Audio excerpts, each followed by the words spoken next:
Hello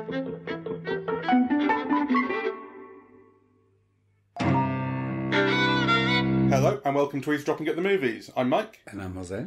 And today we've seen Babylon. Against my will, I should say. Aren't you glad you saw it now, though? I'm glad that, I have seen it. Aha! It had to happen eventually, didn't it? I mean, we put it off.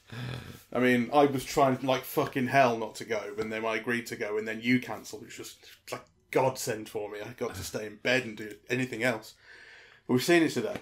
I'm very glad I saw it. Yeah, well, so it's like glad you've seen it, and did you enjoy it? Right, these are two different questions. I did enjoy it, and I think, I mean, let's be clear, right? It's not a great masterpiece of the cinema. It's not a good film. We'll have lots to talk about. But actually, I very much enjoyed it. I didn't look at my watch once. I wasn't bored for a minute. I agree with all this. It's 3 hours and 8 minutes long, and it keeps your attention, and that in itself is a really considerable achievement. I mostly agree with that. I don't think I enjoyed it as much as you did, but it won me over. So the film is about Hollywood in the late 20s and early 30s, the period when sound was coming in. Singing in the Rain, which is about that, is referenced a lot. I mean, it plays those scenes in a sense, and then it literally plays those scenes. I know. A little later Though to pick an issue, not with you, but Singing in the Rain is the one reference that all friends keep commenting on. And actually, it's one of many references, right? And I think it's I'll be really judgy and easily hated, but I think, it's the one reference that people have at their disposal, so they reference it. I think there's that, yeah. But there's also, I think it feels like the one reference that Damien Chazelle, writer-director of this, I should say, has mostly at his disposal. It's the one he insists upon. I don't know. The whole Margot Robbie character is clearly based on Clara Bow, right? I mean, an imagined retelling. You have Jack Gilbert, you have, Marion Davis and William Randolph Hearst, and, sometimes their names are used, sometimes their names are not used. So Irving Thalberg gets used, Clara Bow becomes Fitzroy, You're thinking Leroy. Or Leroy. So, but it's Ellie Leroy. But so it's drawing on all of these Hollywood legends in a not very historical way, which again, kind of film nerds have really picked up on. Oh, it wasn't really like that. It wasn't really like. I mean, please, right? Like, I was prepared to sort of, because I'm not a crazy historian. It's not a fucking documentary. Well, this is it. So I'm not like a crazy knowledgeable historian about early Hollywood and this golden age of Hollywood and all that. I'm just not, and it's something that I could know more about. It's not something that I'm ignorant of either, but I don't have a very thorough sort of knowledge of it. And obviously a lot of our friends do, and the point is the conversation, they having seen it already, has been going on Facebook for one. They've been talking about this, that and the other. So I was prepared for it to be sort of quote-unquote wrong. I mean, one of the points that came up, which I thought was interesting, which I think Lawrence said, was that it's already earned this reputation for the debauchery that it depicts. It's an 18-rated film in this country, and the film begins with this kind of, it must be half an hour or so, scene of a party where, you see public sex going, drugs, drink, all the, everything you would imagine. Yes, I love it.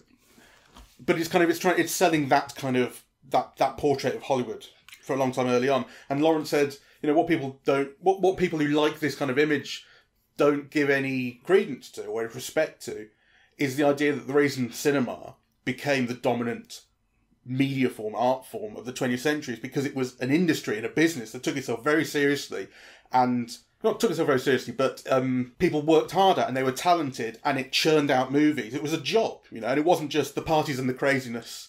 That and if it was like that all the time, it wouldn't have been as big as it was. Well, I agree and I don't agree. Yeah. Right. So I think the film tries to make this distinction between the period of the late 20s, and then the coming of sound, right? And so we basically see two orgies. One which is fun and jazz and kind of innocent. I mean, there's drugs and people are running around naked, but it's kind of joyful, right? And the other one, which reminded me a little bit of Nightmare Alley, right? With what was the name of the guy who gets chained up and is... Oh, the Geek. The Geek, right? Yeah, and I do think that, the film industry was based on, an economy that surrounded it of sex and liquor and drugs. It's a famous fact. I mean, a lot of famous movie stars became drug addicts and died of overdoses in the 1920s, right? So, so that kind of world was always associated with Hollywood. And I think what the film tries to show is that as soon as sound came in, it becomes formalized as an industry, censorship clams down, and, that sex, drug, organized crime thing goes underground and becomes harsher, and more crude and cruel and brutal, right? And I think that's the function of those two scenes, kind of, in the film. So, of course, it wouldn't have succeeded if it was just amateurs. It was, kind of one of the biggest industries in America for a while, and it was organized as such. But that doesn't mean that it wasn't founded on all of those things. I mean, I think from the period, MGM kind of, when was it founded? In 1926, right? So, but the period kind of all before that, it was like the Wild West, right? I mean, so it became formalized, it became organized, it began to be run as a factory system. But that didn't happen overnight. One of the things that it implies was a difference for the change, or at least the way it's portrayed here, is that when sound comes in, it becomes harder to make movies because you've got to shut the fuck up. And that we see them making their first sound picture, having a go at it, and they are feeding through all these mistakes and all of these issues. So they put the camera inside a soundproof box, and it gets super hot, and the guy faints, and any little noise, you've got to stand right under the mic. And we've seen some of this before in Singing in the Rain in particular, which is a reference point. But, I think it plays it quite well. But, before that, we've seen them making silent movies, and it's pretty much the party that began in the house kind of continues on the set. It's crazy. And people are making noise all the way through, improvising and all the rest of it. And having fun. Having fun, right? So that's one of the differences that I think one of the ways it draws that distinction. Movies got harder to make, and you had to take it more seriously once the sound came in. And it became a more serious business, Yeah. But anyway, what I was saying is that I was prepared, from the Facebook conversation, all the criticism and the conversation that's been happening about it previous to me seeing it, I was prepared for a terrible time. And also because, so Damien Chazelle kind of burst onto the scene with Whiplash, which was this famous, it was one of the scripts that was on the blacklist, which is this famous, or maybe infamous, list of Hollywood's best unproduced scripts that's been, it kind of gets updated every year and it goes round, and that was one of them, I think. And it eventually got made. He wrote and directed it, and it was terrific. I mean, there's really, there are flaws in that film, but there's great atmosphere and great use of music, which is one of the things that I think we see here.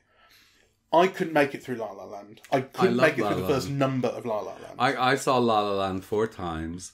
I was so upset by the response to it, because I thought there was a real misogynist, anti-feminine edge to a lot of the discussions of the film. I also don't think it's a great masterpiece of the cinema, La La Land, but I did think it was a wonderful film, and I thought it had a moment, well, several moments, that in a way have already become iconic, that are used synonymously with Hollywood movies themselves. And the two moments are, the dancing in the Hollywood Hills, which I love, and the moment where, they meet in the observatory, and how do you call those shadow silhouettes? Begin kind of dancing and amongst the stars. I thought that was kind of, conceptually wonderful, and I loved it. Yeah. And it was a very successful film, and it won Oscars. Yeah. It almost won Best Picture, but then Moonlight stole it. And then we saw First Man together and talked about it on the podcast, and I was essentially very underwhelmed by that film. Yes. You liked it a lot more than I did. I did. And because this film is so long, and because it's been such a vast flop, it cost $80 million or so, and it's made 20 or 30 million. I'm going to have to sit through this, essentially, with my attitude. Well, And I thought the start was abysmal. I thought everything at the party, I thought it was abysmal. I didn't like how it was... One thing that we'd said in when we'd seen the trailers, which we didn't agree on, but I think we agreed on this, I said it looks ugly. Actually, I want to... Well, let's talk about that. Yeah. Because I think... So I loved all of that party extended sequence. Though it must be said, he does not have an eye. So the images, you're trying to make this orgy and this excitement. And if you think of the party sequences in The Great Gatsby, right, which I think are beautiful and exciting and are so interesting to look at, this is really quite flat. And I think it's the way that he shoots, where the camera is almost always at a kind of eye level. I mean, it's often swooping and swirling. He's doing a lot of long take. Yeah. That kind of long thing. take. But actually, it's not visualized expressively. It's underlit, heavily underlit, if that is such a thing. I mean, there are points where you can hardly see what's happening. That was another thing where I wondered if actually, we're now at this point where movies are made for television. Because you get a kind of a brightness and a colorization on your television screen that, unless a film is using a very good projector, it is sometimes lacking on a big screen. And that's often the case in Cineworld. So I would say that's maybe the case, but also when you're watching the film on TV at home, you probably won't be watching it in a darkened room. So there's that. Cinema has that advantage of darkening the room so you can only see the image. It should show it off. And in this film, there are scenes set in daylight and outside and so on, which are beautiful and just nicely lit, and you see everything, and it's all in focus and everything. It's not doing that in these inside scenes, and there are times when it edits, you get maybe 3 frames of a shot that's just, stuck in somewhere for you to barely register before moving on or something. And it's not all being edited that quickly. It's not like a technique. It feels like a mistake almost. And I noticed those, and I found it very ugly to look at. Well, I wouldn't say ugly, though I do think it has a flatness, which is a huge fault in what is meant to be a visual spectacle. Yeah. Right. So, however, the party ends eventually, and then they go out to make movies. So our 2 kind of main characters, there are 3 main characters. One's already this movie star, played by Brad Pitt, and the other 2 are Margot Robbie, who is Nellie Leroy, who basically shows up at this party and makes her way, and then she doesn't say, I want to be a star, I am a star already, right? It's just, they don't notice me yet, sort of thing. And Manuel, who is Mexican, although he says he's Spanish at one point. Well, he says he's Spanish because he doesn't want to be treated like a Mexican. Yeah, exactly. Right, so... and that's something we should talk about as well. Yeah. And he also wants to get into movies. And he ends up kind of working for Jack Conrad, his name is the Brad Pitt character a bit. So they've kind of made their way into movies overnight. And they say, show up on set tomorrow. And they're out in the desert shooting. And this is where they're shooting the silent film. And it's a crazy party. And there's loads of stuff going on. Huge scenes and so on. And this is where the film eventually starts to win me over. Because what Damien Chazelle does, and he does this more than once, but I think this is the first time he does it, is he uses background music. And it might be a score, and sometimes it's a score, and sometimes it's found music of whatever sort. And he cross-cuts between where his 3 characters are. And he builds up and builds up and builds up. And it works really, really well. So Margot Robbie is giving her first performance at this kind of dancing in a bar. And we're going to see how she's going to do. Manny is off trying to get a camera to replace they've broken all their cameras because it's a crazy movie set. Brad Pitt is going to have to give this performance, once they get back. And when it all finally builds up, so it ends up being between Margot Robbie and Brad Pitt because Manny's done his job. I should say his name's Diego Calva plays him. So Diego Calva's character, Manny, has done his job. So it's between Margot Robbie and Brad Pitt, and they're giving their performances, and we're going to see them capture their performances, and it's cross-cutting between the 2, and the music's building up and building up, and are we going to get the light and so on? We're in the magic hour of sunset and so on. And I thought this has an eye. This is working. It maybe doesn't have the most beautiful composition that you want, the most expressive composition, but it has such a feeling for building up the intensity of a scene and getting to a crescendo in it. It has, I think it has, so in a way, I think the story is underdeveloped, the characters are underdeveloped, and there are lots of faults with them. But the film has a narrative propulsion that keeps you going, right? And I think it is partly through the way that it's edited, it's partly through the music, it's partly kind of through the way that the action is always kind of managed. So, I wasn't bored for a second. And I thought it was doing some really interesting conceptual things because Manny is the star. Yeah, he's not the biggest star in the film, but he is the protagonist of the film. Yeah, he's our central character. Yeah, the film begins and ends with him. And of course, you know, Hollywood is in California, right? Who really are the structural absence of kind of Hollywood cinema? It's Mexicans. I think kind of, you know, one sees them even less than black people in American cinema. Likewise, Chinese, and likewise black people. And actually, I would say the film has kind of 5 lead characters, right? One is the Brad Pitt character based on Jack Gilbert, Manny, the Clara Bow character played by Margot Robbie, the jazz trumpeter, whom I don't know if it's based on anyone, but the Asian character is clearly Anna May Wong, right? Who then had to move to Europe to have the kind of starring career that she couldn't get in Hollywood.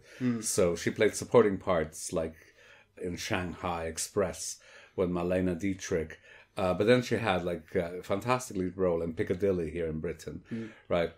Although her job here, she's a cabaret singer and she does intertitles. She's not so much an actor here. No, she's not. The version that is inspired by her. Clearly inspired. Yeah, but, you recognize all these bits because, so it's clearly Anna May Wong, and also Anna May Wong is clearly referencing Marlene Dietrich in Morocco, the scene where she kisses the woman in the cabaret, right? So again, it's kind of, making central a structuring absence of Hollywood, right? And then the same thing with the band leader, right? And, in that, I think, wonderful moment where he's made to put on blackface, right? So this is the Hollywood that this film is presenting.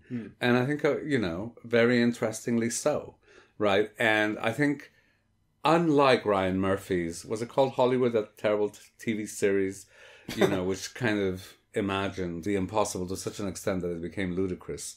In this film, it is actually kind of drawing not accurately on history, but kind of the legends or the legendary traces of that history, right? To kind of do something that is both extremely critical, but also incredibly loving. Yeah, it is kind of, by the end, it's all like just Hollywood worship, really. Well, yeah. I should just quickly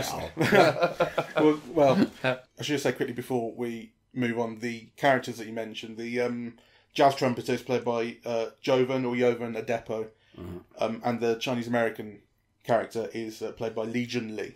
Okay.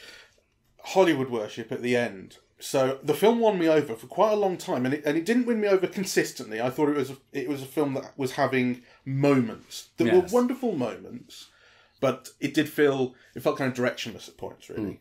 And then you get to the end. So this is kind of spoiler territory, obviously, where a couple of characters have died. So Brad Pitt has killed himself because his movie career has ended, essentially, gone down the pan. Although I wasn't quite clear on that because you got the character who goes, Jack's back, and I thought, is that terrible film he's made turned out to be a great smash? But it didn't say that. And Margot Robbie has got herself into trouble, abandoned Manny, who has expressed his love for her and proposed, and disappears, and then she dies. We see in a newspaper article. And we cut to some 20 years later where we're left with Manny, and he has a family, and they visit LA, they visit Kinescope, the studio where he worked, one of the studios, and he is reminiscing, goes to the cinema, and he sees Singing in the Rain. So this is where those references to that particular film become very realised, because we're seeing the things. And it's a film about his time, the time he spent in Hollywood. He's remembering it all. And then it goes into 2001: A Space Odyssey with this montage of films from past, present and future from his perspective, because we see like Tron, Jurassic Park, The Matrix. I mean, in fairness, I was thinking the films it's picking on are of a type, Well, no, I mean, they are kind of iconic moments. So, there's Chandelou with the razor in the eye, there's Méliès, there's, Leaving the Factory, and... They're film student films, I think. Well, they are very student films. They are kind of... Sight and Sound Top 100. Also IMDb Top 100. Yeah. Jurassic Park and The Matrix. These are the kind of... like your students, to any who might be listening, I'm sorry to badmouth you, but I was the same way.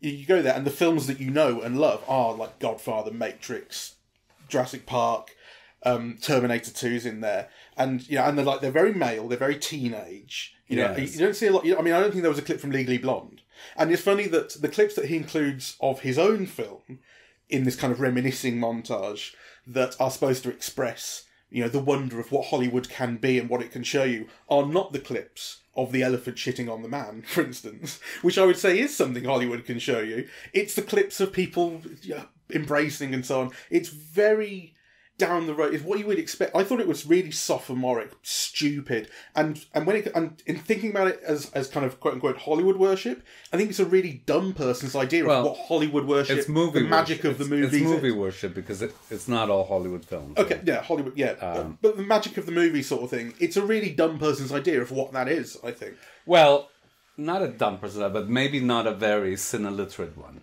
Yeah, yeah. I thought the ending didn't work. I mean, I think that's a film where many things don't work, right? I thought the central love affair, which is Manny's unrequited love for the Margot Robbie character, is not very well worked through. It's kind of, it's not very well mapped out. Well, he wants her and that he's got a crush on her and that she likes him. But there's no development, there's no unfolding, there's kind of, I think, very little at stake emotionally in that development, right? So I don't think that's worked out very well. It doesn't know how to end, right? Like that whole thing of going back to the studio, I mean, the film didn't need that. Yeah. But there are many things that I love. I love Brad Pitt in it. I think he's wonderful. And he's got like really wonderful moments in it, really, of both slapstick and then just kind of really quite moving moments, really.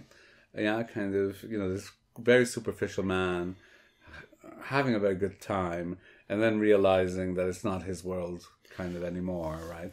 I thought that moment was really touching. It's funny to me, actually, because maybe it's because The Great Gatsby was on my mind as well, the Baz Luhrmann one that you've mentioned, which Leonardo DiCaprio started.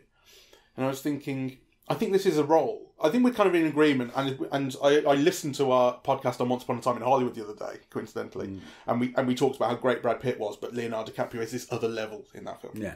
But I was kind of thinking, I think this is a character that Brad Pitt can play that Leonardo DiCaprio can't somehow. There's a certain hamminess to it, that kind of thing, which I think he is perfect for. He's very handsome. He's very at ease with his body and with his age. He's not afraid to make a fool of himself. And on the other hand, it's a very subtle performance, right? Like, so, you mentioned hamminess, and, I think he's certainly not afraid to do a pratfall. But on the other hand, all his emotional scenes are quite underplayed and subtle, I think. And I think work beautifully. I think it's a really great performance.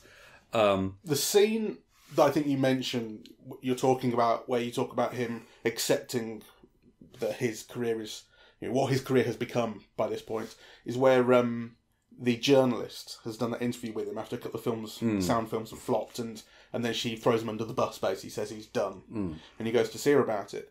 And she gives him this very generous sort of speech about, your career is done, but in 50 years' time, someone's going to dig your films out and your ghost and your angel will appear on the screen dancing with the other angels. And I thought, that's really beautiful. It is. And Jean Smart, who plays that character, does it beautifully.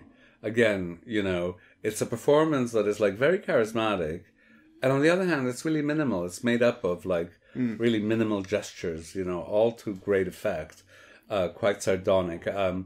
You've seen the original Death on the Nile? I don't think we watched that one. No, no, we didn't. We watched Murder on the Orient Express. What a pity, because the character that Angela Lansbury plays in that, Salome Otterborn, is really based... I can't remember, actually. Maybe I've seen it. Go on. It's based on Eleanor Glynn, right? And the character that Jean Smart plays is a combination of Eleanor Glynn, who was this very sensationalist novelist, always writing about sex. Yeah, she wrote It. And what's her name? Something St. John's, who was a very famous journalist of the period, who also wrote for the movie magazines. Yeah, Adela Rogers St. John. That's right. So the Jean Smart character is an amalgamation of those two.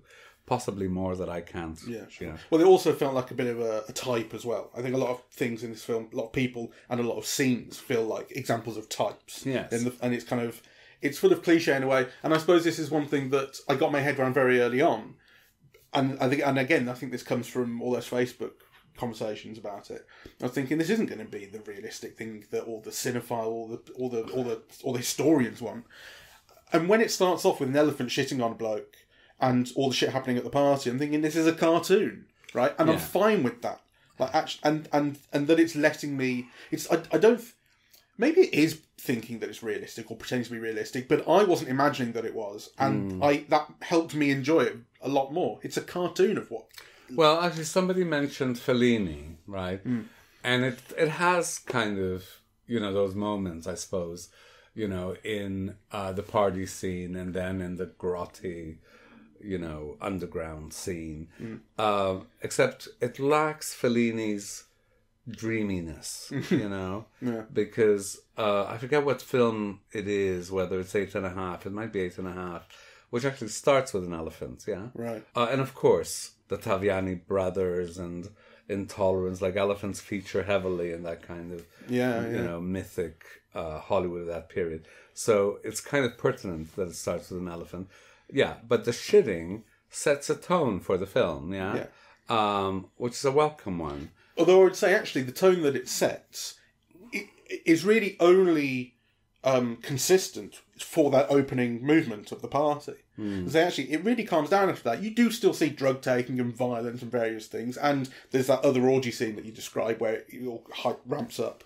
But I think that's one of the reasons that I went on to start to enjoy it as well, was because that all died down. It had set that tone, and then it moved on to other things, having set the scene. You know what I mean? One of my big problems with the film is the Margot Robbie character, right? Which to me is not rounded.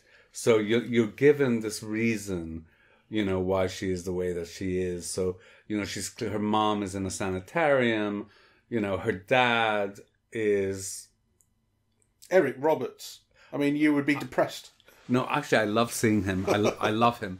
But, you know, ostensibly he's a mess of a person, so perfect to play, you know, Margot Robbie's dad, because, you know, that's what he's meant to be, a mess of a person. Yeah. And Margot Robbie is very appealing, but sometimes the performance feels one note because of the way that it's written. And it's written as constantly frenzied. Yeah, she's constantly on drugs, she's constantly high, she's constantly moved, she's constantly screaming or throwing things, or, you know, and it gets both not really understandable, like, you know, there's no attempt in a way to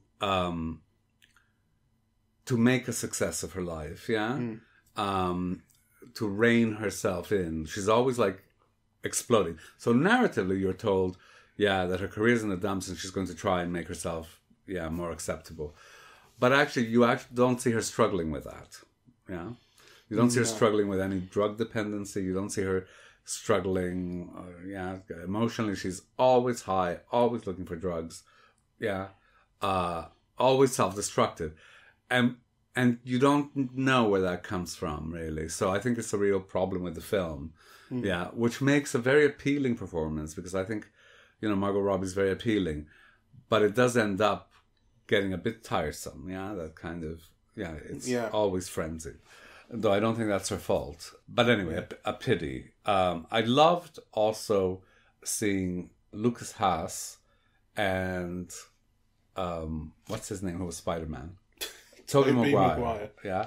It's an odd feeling to see people that you've seen since they were children all of a sudden playing middle-aged men.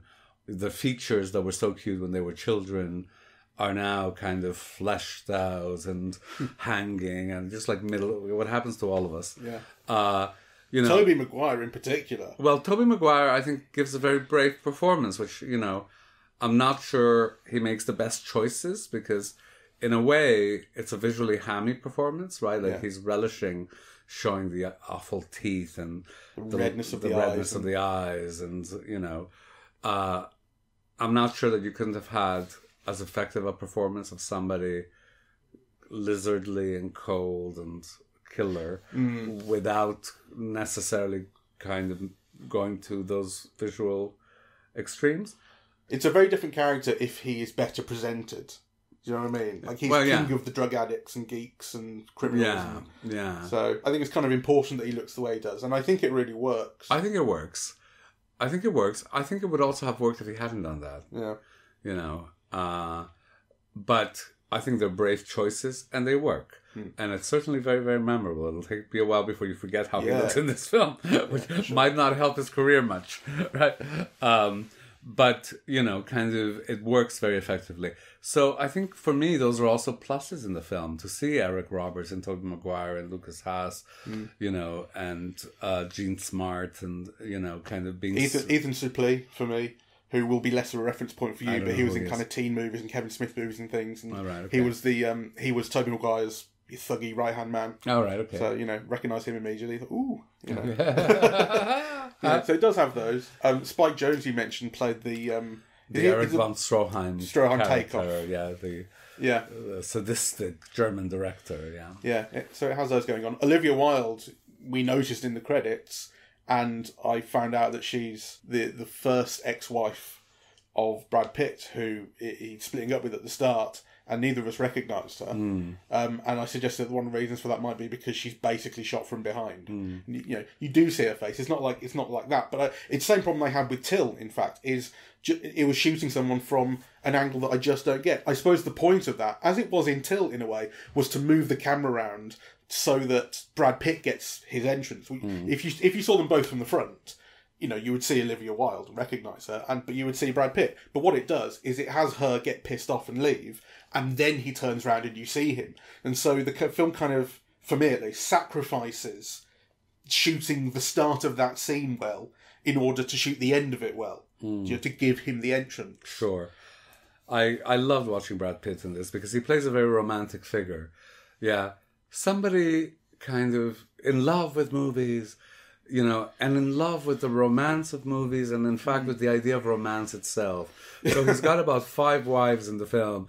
They all last about a minute, right? It's like, whatever his new role is, or the hot new type is, that's who he goes for, right? So when, East European vamps come in, he marries this Lila Putti or something like that. A Hungarian temperamental one. Then when talkies come in, he marries a Broadway star who teaches him diction. Yeah, it's like you see him go from wife to wife to wife. They each last about 5 minutes, right? Yeah, and he's kind of cool and nonchalant and accepting until they try and kill him, right? Right? Yeah. And he's so kind of cool with it, really, And so I mean, he has like this real nonchalant charm in playing this hyper-romantic character, really. Not too bright, No. and kind of up for a good time always. Yeah, I feel like it's a bad decision that the film ends with it, or the film doesn't end, his story ends with his suicide. I felt like that's a bad decision. As I say, I was expecting that terrible film. So he's made 2 films that he was hoping would be wonderful, like artistic. It had to end that way. Well, so he's made the films that he was hoping would be, richer than his normal fare, and they die completely. And he goes to see one of them playing, and the audience is laughing at the declaration of love that's supposed to be, the kind of key moment.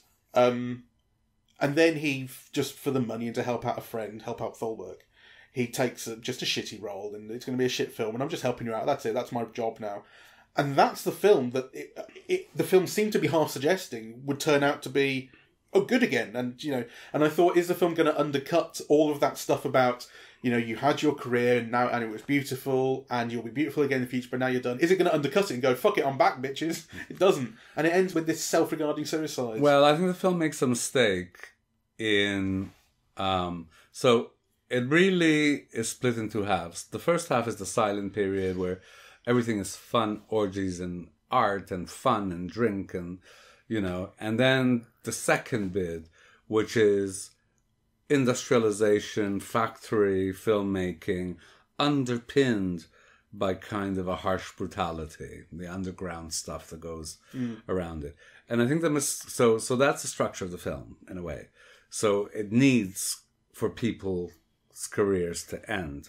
But I think a mistake that the film makes, and I think it would have been a big hit or a bigger hit had it done so, is not to develop Manny's character or somebody like Manny, that is background in the silent period and then whose career kind of shoots up at the end. And end it kind of, on a higher note. Because after all, a lot of the nostalgia that we feel for Hollywood is in the period that the film ends, which it's already kind of being nostalgic for something else. So to have shown that continuity of, that actually in both periods, one freer, one more industrialized, Hollywood still made magic, really. Right, but I think the present structure doesn't allow it to do that, so it has to end on a negative, on that down note. Well, I don't know. That's all. It felt a little obvious, and anyway, it's funny you talk about the magic of the movies, and you sort of suggested Brad Pitt's character in particular sees the magic of the movies. Yes. It reminds me of Fedora. The Billy Wilder film. Yeah. Which was his kind of his own response to also based on Dietrich, really. Yeah. And it was his own response as well to Sunset Boulevard. Because it had all these similarities. And Glorious Swanson is referenced in this film. Yeah.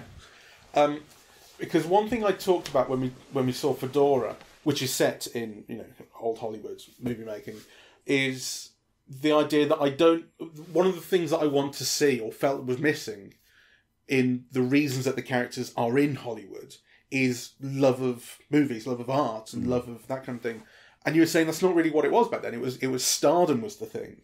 Like films were not art so much as they were stardom, which I thought was interesting, and certainly something I was missing. Here, films are definitely art. Sure, they're definitely art, and they're definitely magic, and you see it particularly with Brad Pitt's character.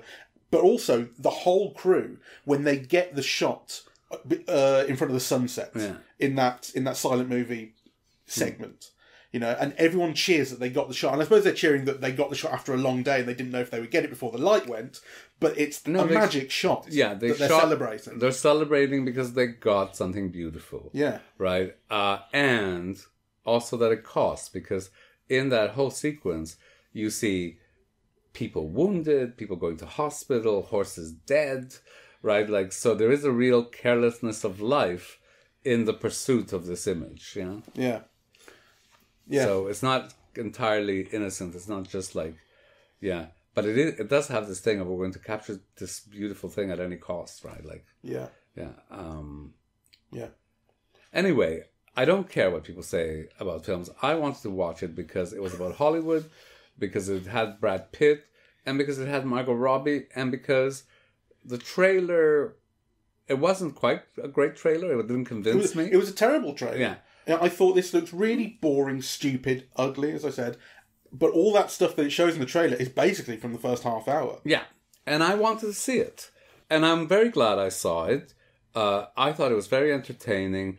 I mean, this thing that people have about the length of a film, it drives me insane, because either a film is boring and you're looking at your watch and it could be 90 minutes, or, it kind of maintains your attention like this one did, 3 hours, 8 minutes. I didn't look at my watch once. Yeah. So I think the length has nothing to do with it. And I think the film is a certain kind of achievement because it keeps you involved throughout. Now, I think conceptually, there are problems with it. I think the characters are underdeveloped. I think Damien Chazelle better develop a more expressive visual eye than he's got at the moment, because he's good on the conceptual stuff, but actually the shots could all be much more interesting and much more expressive. However, what I also valued was this way of imagining Hollywood with all of the structural absences in relation to race now being brought back to the fore, and in fact, with a Mexican, American as a protagonist. And I thought all of that was really worth something. And actually, I have not seen it mentioned. Class as well is an interesting one.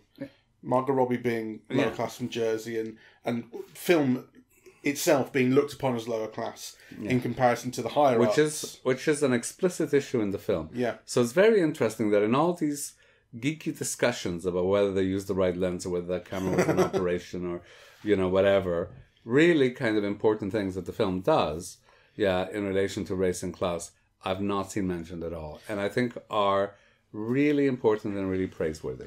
I would say that the geekiest of the discussions about accuracy have actually been happening with regard to Empire of Light, the Sam Mendes film, which has not come out here yet. But this film at the end in the 2001 montage, I'm calling it 2001. I think it has come out here and we just missed it. No, I think it's been out in London. I don't think it's been out in Birmingham. People have definitely seen it, but I don't know that we've missed it. Well, maybe. Anyway, when we first saw trailers for Empire of Light, I didn't realise they were trailers for a film, right? I thought they were trailers for cinema. You know, cinema will do its own adverts for itself. Because it's the Toby Jones character, who's this projectionist in that film, saying things like, film is projected at 24 frames a second, but together it creates the illusion of movement and life emerges on screen, saying shit like that, right? And I'm going, this is an advert, this is just like Cineworld telling me to go see movies, right? It does that from time to time. I seem to remember having this discussion with you when we were, was it at Pret, at Waterloo Station, waiting for Avatar to open, and you looking, because they had this huge trailer of moving billboards. Yeah, this moving billboard. And you saying something like, they'll have to skin me alive before I go see that film. Yeah. Well, but the thing is, before I realised this is an actual film directed by Sam Mendes, I thought this is one of these trailers for cinema itself. And then you realise, oh no, it's someone who loves cinema, who's going to make a movie about cinema and why he loves it so much. And this is kind of what the end of this reminded me of. All the selections of shots from the many, many movies that it picked to put in montage at the end of this, I thought this could play, until it starts getting really manic, this could play as one of those, come see a movie. It's Terminator 2, it's Jurassic Park, everything is on the cinema screen. Do you know what I mean? It plays like one of those, and I thought, how dull. Yeah. Really I mean, the ending is a real low point. It's dreadful. Film. But I still liked it very much, and I'm very glad I saw it. Yeah, I'm obviously more glad that I saw it than I expected to be, because I was expecting nothing but the worst. And obviously, as I've said many times on this podcast, low expectations are your best friend, because they can only be exceeded. So ignore all the naysayers and give it a chance at the cinema. Yeah, and the cinema that we saw it in today was pretty full. Yes. Which is not going to be what, knocks the film over its production budget. Like, it has failed at the box office. But there is an appetite for it. People want to see it. All right, so on that note, thank you very much for listening. We are Eavesdropping at the Movies, and we are on Apple Podcasts, Audible, Google Podcasts, Spotify, SoundCloud, and YouTube.